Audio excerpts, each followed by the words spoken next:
Donald Trump has never been to Central Park or above Central Park. Donald Trump also doesn't know a damn thing about black history. Donald Trump doesn't know who Frederick Douglass is. Donald Trump had a meeting with quote unquote black leaders. They were actually, most of them were his black supporters or contributors of some type. They were not black leaders. But anyway, he made a comment that exposed his ignorance as far as his knowledge about black history. Check this particular segment out.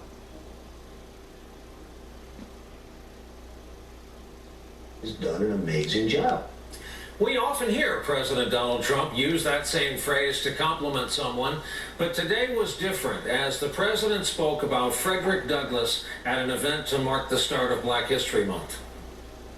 I'm very proud now that we have a museum in the National Mall where people can learn about Reverend King, so many other things. Frederick Douglass is an example of somebody who's done an amazing job and is being recognized more and more, I noticed. Now, he just spoke about Frederick Douglass like he was still alive. Now, in case you guys don't know it, Frederick Douglass was a slave who escaped to the North, obtained his freedom. He was a confidant of and an advisor of President Lincoln. He was a major abolitionist.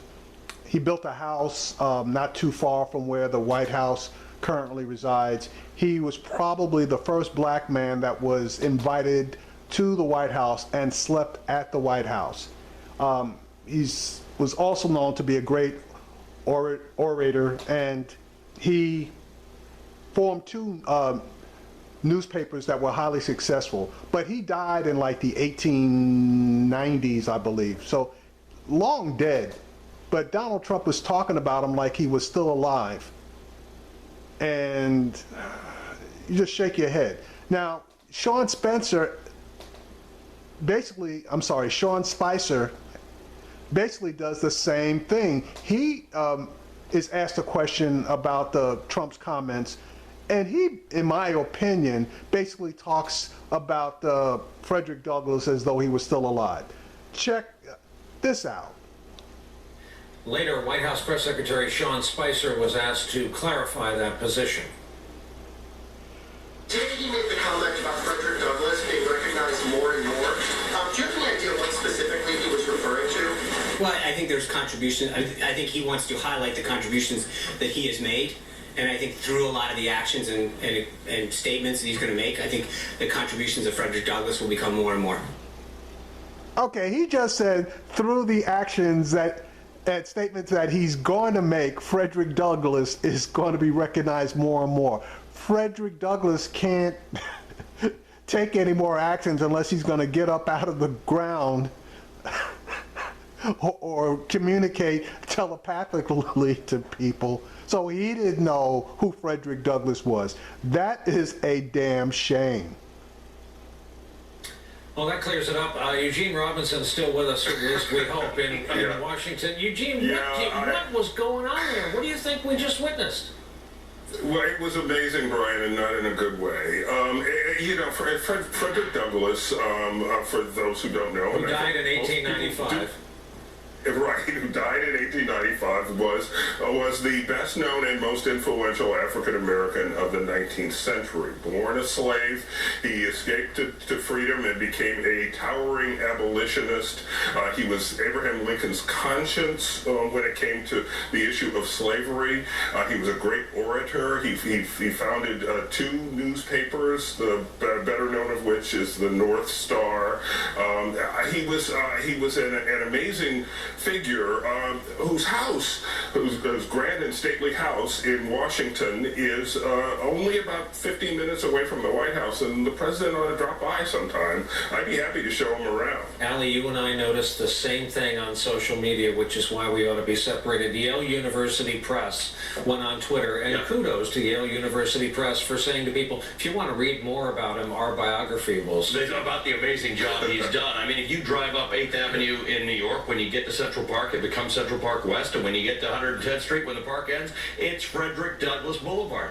Donald Trump talked the other day about being in the same room where Lincoln slept. Frederick Douglass, and Eugene, correct me if I'm wrong, I think might have been the first African-American ever actually invited to the White House as a guest, as opposed to someone who worked there building it or doing something for them. I mean, Frederick Douglass is not someone that you wouldn't encounter in either New York life or business life or political life. So this was unusual. Be that as it may, Eugene, bring us back. So, any New Yorker, okay, that has lived in Manhattan, and especially a black New Yorker, but even the white guys, you know that 8th Avenue, if you're shooting down 8th Avenue, basically to 42nd Street, 42nd Street, 8th Avenue takes you to the Port Authority. But if you shoot straight up 8th Avenue, as the gentleman said, when you cross 110th Street, 8th Avenue turns into Frederick Douglass Boulevard. So it's apparent, let me give you a little extra.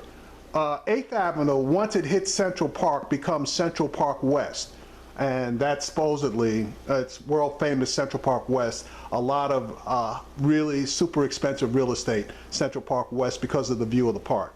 But anyway, when you get to 110th Street, okay, it immediately changes to Frederick Douglass Boulevard, okay? And it's Frederick Douglass Boulevard all the way up into Manhattan, okay? And it pretty much goes, doesn't go to the top of Manhattan. It basically goes a little past like 155th Street, okay? But when you're in Harlem and you're at Frederick Douglass Boulevard, you have 7th Avenue, which is Adam Clayton Powell Jr. Boulevard. Oh, I'm sorry. Yeah, Adam Clayton Powell, had to think about it. Adam Clayton Powell Jr. Boulevard.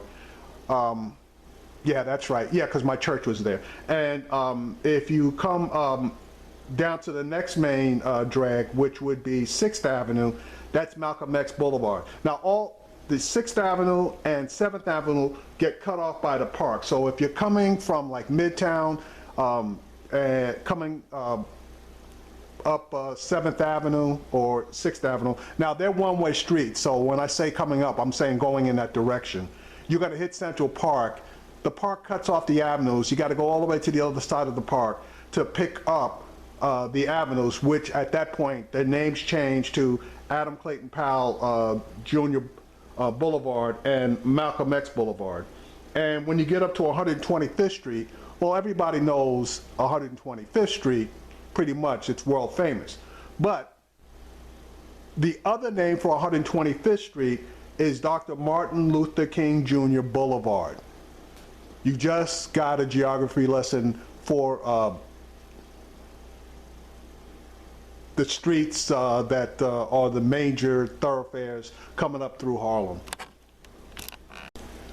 Now, if somebody would be kind enough to pass this on to Donald Trump, and in particular the fact that Frederick Douglass is no longer with us, it might be a little helpful, especially during Black History Month,